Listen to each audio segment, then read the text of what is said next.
വിജയ് മല്യ വിഷയത്തിൽ ലോക്സഭയിലും രാജ്യസഭയിലും പ്രതിപക്ഷം നൽകിയ അടിയന്തര പ്രമേയം ചർച്ച ചെയ്യണമെന്നാവശ്യപ്പെട്ടായിരുന്നു പ്രതിഷേധം. UPA സർക്കാരിന്റെ കാലത്താണ് മല്യയ്ക്ക് വായ്പ നൽകിയതെന്ന് അരുൺ ജെയ്റ്റ്ലി പറഞ്ഞു. ഇക്കാര്യം കോൺഗ്രസ് മറക്കരുതെന്നും ജെയ്റ്റ്ലി ഓർമ്മിപ്പിച്ചു. മല്യയുടെ പാസ്പോർട്ട് പിടിച്ചെടുക്കാതിരുന്നത് എന്തുകൊണ്ടെന്ന് കോൺഗ്രസ് ചോദിച്ചു. വിവരങ്ങളുമായി സന്തോഷ് സർലിംഗ് ചേരുന്നു. സന്തോഷ്, മല്യയെ ചൊല്ലി പാർലമെന്റിന്റെ ഇരു സഭകളിലും വലിയ പ്രതിഷേധമാണ് അരങ്ങേറിയത്. പ്രതിഷേധത്തിന് അയവ് വന്നിട്ടുണ്ടോ? ഇപ്പോഴത്തെ പാർലമെന്റിന്റെ പുരോഗമനം എങ്ങനെയാണ്? രാജ്യത്തെ വിവിധ ബാങ്കുകളിൽ നിന്നും 9,000 കോടി രൂപ കടം വാങ്ങിയ ശേഷം രാജ്യം വിട്ട വിജയ് മല്യ വിഷയം പാർലമെന്റിന്റെ ഇരുസഭകളെയും പ്രക്ഷുബ്ധമാക്കി. രാജ്യസഭയിൽ എംപിമാരായ MP രാജേഷ്, ഗുലാം നബി ആസാദ് എന്നിവർ അടിയന്തര പ്രമേയത്തിന് നോട്ടീസ് നൽകി. കയ്യെത്തും ദൂരത്ത് പിടികൂടാനുള്ള ഒരു അവസരം ലഭിച്ചിട്ട് പോലും കേന്ദ്ര സർക്കാർ മല്യക്കെതിരെ നടപടിയെടുത്തില്ല എന്നാണ് പ്രധാനമായും പ്രതിപക്ഷം ആരോപിച്ചത്. പാസ്പോർട്ട് പിടിച്ചെടുക്കാൻ എന്തുകൊണ്ട് കേന്ദ്ര സർക്കാർ തയ്യാറായില്ല എന്നും ഗുലാം നബി ആസാദ് ചോദിച്ചു. മറുപടി പറഞ്ഞ കേന്ദ്ര ധനകാര്യമന്ത്രി അരുൺ ജെയ്റ്റ്ലി ആകട്ടെ കോൺഗ്രസ് നേതൃത്വത്തിലുള്ള UPA സർക്കാർ ലളിത് മോദിക്ക് രാജ്യം വിടാൻ സഹായിച്ചതിനെയാണ് കുറ്റപ്പെടുത്തിയത്. വിജയ് മല്യ വിഷയം CBI പരിശോധിക്കുകയാണെന്നും ബാങ്കുകൾക്ക് നഷ്ടമായ തുക തിരിച്ചുപിടിക്കുമെന്നും ജെയ്റ്റ്ലി രാജ്യസഭയെ അറിയിച്ചു. 2004-ൽ UPA ഭരിക്കുമ്പോഴാണ് മല്യയ്ക്ക് ആദ്യമായി ബാങ്കുകളുടെ സഹായം ലഭിക്കുന്നതെന്നും ജെയ്റ്റ്ലി കുറ്റപ്പെടുത്തുകയുണ്ടായി. ഇതിനെതിരെ ജയറാം രമേശും രംഗത്തെത്തി. ആരുടെ കയ്യിൽ നിന്നും സഹായം ലഭിച്ചു എന്നല്ല, മല്യയ്ക്ക് രാജ്യം വിടാൻ ആര് സഹായം നൽകി എന്നതാണ് ഇവിടെ പരിശോധിക്കേണ്ടതെന്നായിരുന്നു അരുൺ ജെയ്റ്റ്ലിയുടെ ജയറാം രമേശ് പറഞ്ഞത്. അതേസമയം ലോക്സഭയിലും വിഷയം ഉയർന്നു വന്നു. എന്നാൽ അടിയന്തര പ്രമേയം ചർച്ചയ്ക്കെടുക്കാൻ ലോക്സഭ തയ്യാറായില്ല. അതിനുശേഷം പുറത്തു വന്ന രാഹുൽ ഗാന്ധി വിഷയം സംബന്ധിച്ച് മാധ്യമങ്ങളോട് പ്രതികരിച്ചു. വിജയ് മല്യ വിഷയം ചർച്ച ചെയ്തതിനെ സർക്കാർ ഭയപ്പെടുന്നു എന്നാണ് രാഹുൽ ഗാന്ധി പറഞ്ഞത്. ഇപ്പോൾ ലോക്സഭയാകട്ടെ ഇസ്രത് ജഹാൻ കേസുമായി ബന്ധപ്പെട്ട് വിഷയം ചർച്ചയ്ക്കെടുക്കുകയാണ്. BJP തന്നെയാണ് വിഷയം കോളിംഗ് അറ്റൻഷനായി നൽകിയത്. അതായത് ഇസ്രത് ജഹാൻ കേസിൽ ആദ്യ സത്യവാങ്മൂലം അന്നത്തെ ആഭ്യന്തരമന്ത്രി ചിദംബരം തിരുത്തി എന്നായിരുന്നു ആരോപണം. ഇത് ചർച്ച ചെയ്യണമെന്നാവശ്യപ്പെട്ട് BJP നൽകിയ സദസ്യനിക്കലാണ് ഇപ്പോൾ ലോക്സഭ ചർച്ചയ്ക്കെടുക്കുന്നത്. കോൺഗ്രസ് സ്ഥാനാർത്ഥി നിർണയവുമായി ബന്ധപ്പെട്ട അന്തിമ തീരുമാനം ഈ മാസം 19-ന് ദില്ലിയിൽ നിന്നുണ്ടാവും. ഘടകകക്ഷികളുടെ സ്ഥാനാർത്ഥി പട്ടിക അതത് പാർട്ടികൾ ഈ മാസം 16, 17 തീയതികളിൽ തീരുമാനിക്കണം. UDF രണ്ടാം ഘട്ട പ്രാഥമിക ചർച്ച ക്ലിഫ് ഹൌസിൽ നടന്നു. ഉച്ചയ്ക്ക് ശേഷം വിശദമായ ചർച്ചകൾ നടക്കും. LDF യോഗം ഇന്ന് തിരുവനന്തപുരത്ത് ചേരും. AKG സെന്ററിൽ 3 മണിക്കാണ് യോഗം. തെരഞ്ഞെടുപ്പിന് മുന്നോടിയായുള്ള ഒരുക്കങ്ങൾ വിലയിരുത്താനാണ് യോഗം. തെരഞ്ഞെടുപ്പ് പ്രകടന പത്രിക സംബന്ധിച്ചും യോഗം ചർച്ച ചെയ്യും.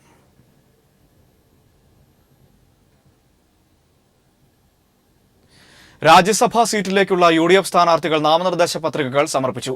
UDFൽ നിന്ന് കോൺഗ്രസിന് വേണ്ടി AK ആന്റണിയും ജനതാദളിൽ നിന്ന് വീരേന്ദ്രകുമാറും പത്രിക സമർപ്പിച്ചു. LDFന് വേണ്ടി CPIMലെ അഡ്വക്കേറ്റ് K സോമപ്രസാദ് ഉച്ചയ്ക്ക് ശേഷം പത്രിക നൽകും. CPIM കൊല്ലം ജില്ലാ സെക്രട്ടേറിയറ്റ് അംഗവും പട്ടികജാതി ക്ഷേമ സമിതി സംസ്ഥാന സെക്രട്ടറിയുമാണ് സോമപ്രസാദ്.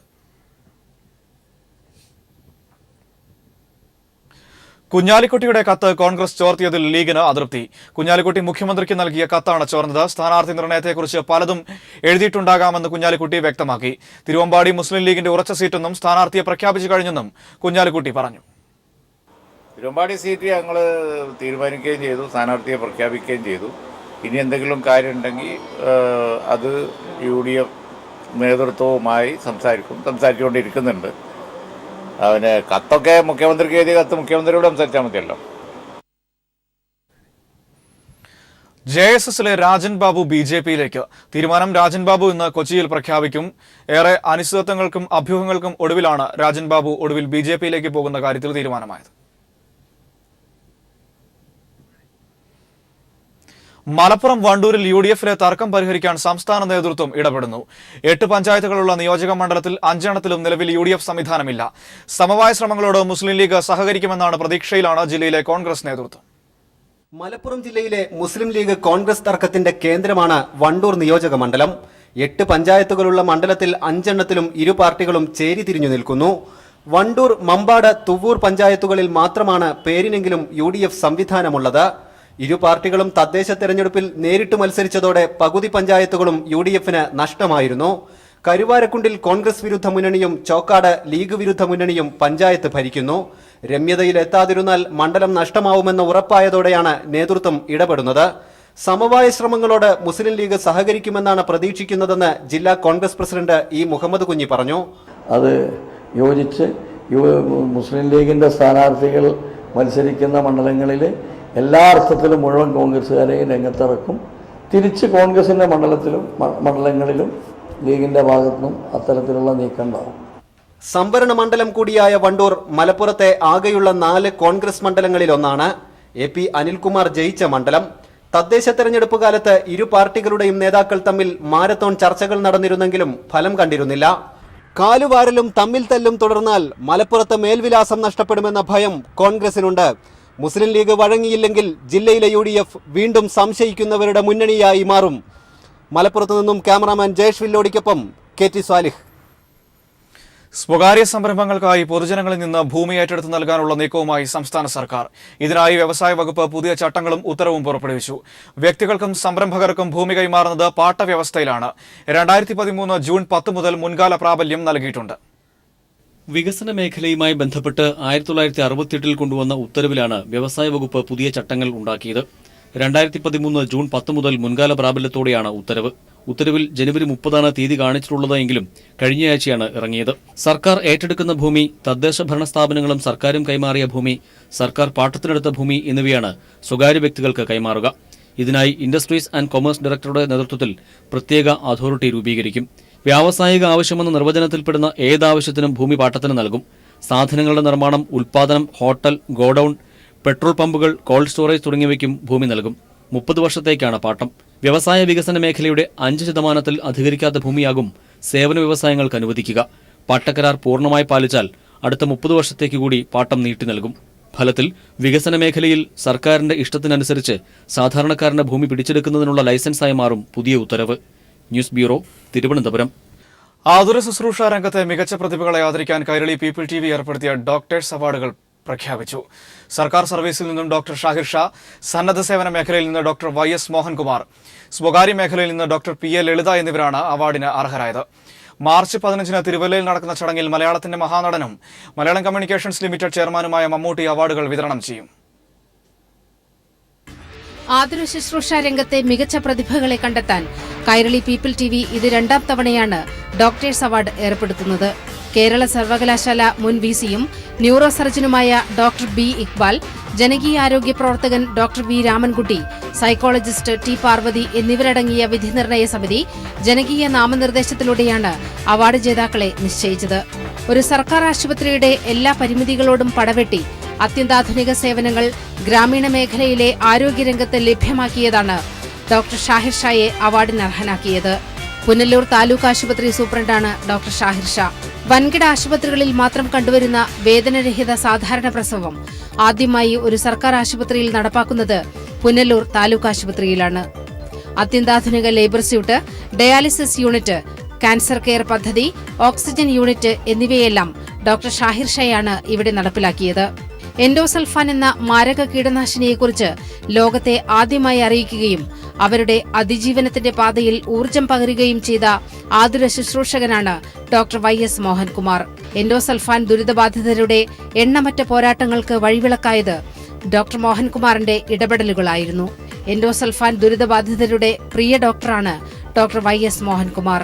ചികിത്സാ വൈദഗ്ധ്യവും ഭരണപാഠവും ഒത്തുചേർന്ന ബഹുമുഖ പ്രതിഭയാണ് കോഴിക്കോട്ടെ Malabar hospitals MD doctor PA ലളിത. സന്നദ്ധ സേവന രംഗത്തും സാംസ്കാരിക രംഗത്തും കോഴിക്കോട്ടെ നിറസാന്നിധ്യം കൂടിയാണ് ഡോക്ടർ ലളിത. സ്ത്രീകളുടെ ആരോഗ്യ സുരക്ഷയും സാമ്പത്തിക സുരക്ഷിതത്വവും ലക്ഷ്യമാക്കി ഡോക്ടർ ലളിത നടത്തിയ പ്രവർത്തനങ്ങൾ ഏറെ ജനശ്രദ്ധ പിടിച്ചുപറ്റിയിട്ടുണ്ട്. March 15 Thiruvalla believers church medical കോളേജിൽ നടക്കുന്ന പ്രൗഢഗംഭീരമായ ചടങ്ങിൽ മലയാളത്തിന്റെ മഹാനടനും മലയാളം കമ്മ്യൂണിക്കേഷൻസ് ലിമിറ്റഡ് ചെയർമാനുമായ മമ്മൂട്ടി അവാർഡുകൾ വിതരണം ചെയ്യും. News desk. യമുന നദിക്കരയിൽ ആർട്ട് ഓഫ് ലിവിംഗ് വേദി നിർമ്മാണത്തിന് ഹരിത ട്രൈബ്യൂണൽ പച്ചക്കൊടി കാണിച്ചതോടെ സ്ഥലത്തെ കർഷകരുടെ ദുരന്തം പൂർണ്ണമായി. സമ്മേളനശേഷം ആയിരക്കണക്കിന് ഏക്കർ സ്ഥലത്ത് ജൈവ വൈവിധ്യ പാർക്ക് തുടങ്ങാനും സർക്കാർ നടപടി തുടങ്ങി. കുടിയൊഴിപ്പിക്കപ്പെട്ട കർഷകർ അനിശ്ചിതകാല നിരാഹാര സമരം ആരംഭിച്ചു.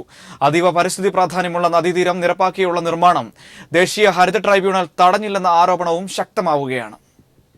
കോളിഫ്ലവറും റാഡിഷും ഉള്ളിയും മറ്റും കൃഷിയിറക്കിയ ഭൂമിയിലാണ് മണ്ണിട്ട് നിരത്തി ആർട്ട് ഓഫ് ലിവിംഗ് വേദി നിർമ്മാണത്തിന് ദേശീയ ഹരിത ട്രൈബ്യൂണൽ അനുമതി നൽകിയത്. കർഷകരെ പൂർണ്ണമായും കുടിയൊഴിപ്പിച്ചു. കൃഷി മാത്രം ഉപജീവനമാർഗമാക്കിയ കർഷകരുടെ അന്നത്തിനുള്ള ഏക ആശ്രയമായിരുന്നു ഈ കൃഷിയിടങ്ങൾ.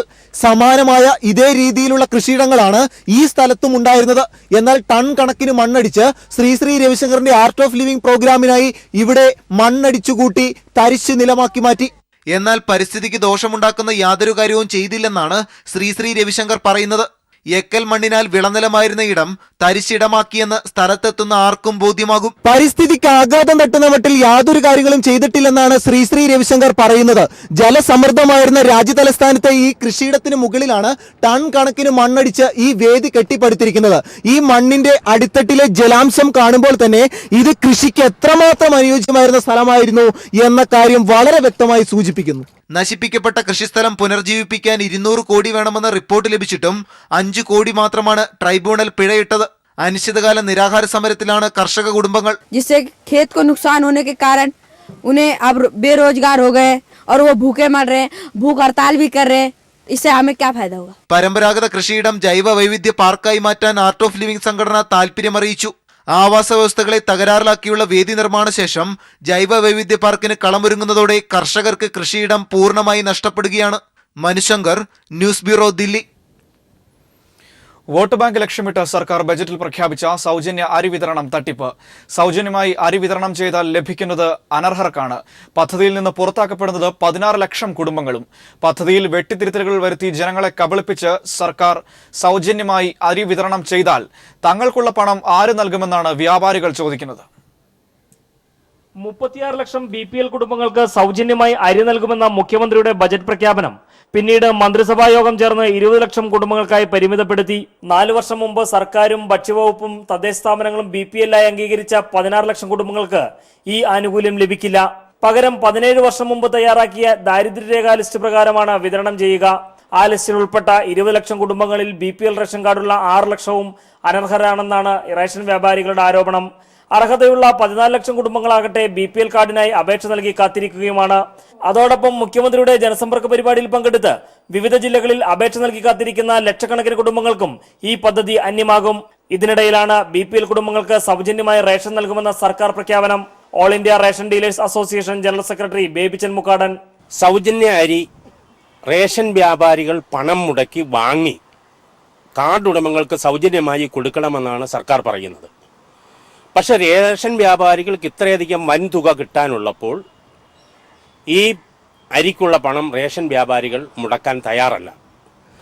ഈ അരിയുടെ പൈസ എപ്പോൾ ആര് തരും എന്ന് സർക്കാർ വ്യക്തമാക്കിയിട്ടില്ല. 2012 കാലാവധി കഴിഞ്ഞ റേഷൻ കാർഡ് വിതരണം, മാനദണ്ഡം നിശ്ചയിക്കൽ, മുൻഗണനാ പട്ടിക തയ്യാറാക്കൽ എന്നിവ പൂർത്തീകരിക്കാനും സർക്കാരിനായിട്ടില്ല. തെരഞ്ഞെടുപ്പ് മുന്നിൽ കണ്ട് വോട്ട് ബാങ്ക് മാത്രം ലക്ഷ്യമിട്ടുള്ള സർക്കാർ തട്ടിപ്പിനെതിരെ പ്രതിഷേധം വ്യാപകമാവുകയാണ്. TP Prashant, news bureau, Kottayam. ഇന്ത്യയുടെ ഗതിനിർണയ പരമ്പരയിലെ 6ാമത്തെ ഉപഗ്രഹം IRNSS-1 ഇന്ന് വിക്ഷേപിക്കും. വൈകിട്ട് ശ്രീഹരിക്കോട്ടയിലെ സതീഷ് ധവാൻ സ്പേസ് സെന്ററിലാണ് വിക്ഷേപണം നടക്കുക. PSLVയുടെ 34ാമത്തെ ദൗത്യമാണിത്. ഇന്ത്യൻ റീജിയണൽ നാവിഗേഷൻ സാറ്റലൈറ്റ് സിസ്റ്റത്തിനായി ഇതിനകം 5 ഗതിനിർണയ ഉപഗ്രഹങ്ങൾ വിക്ഷേപിച്ചിട്ടുണ്ട്.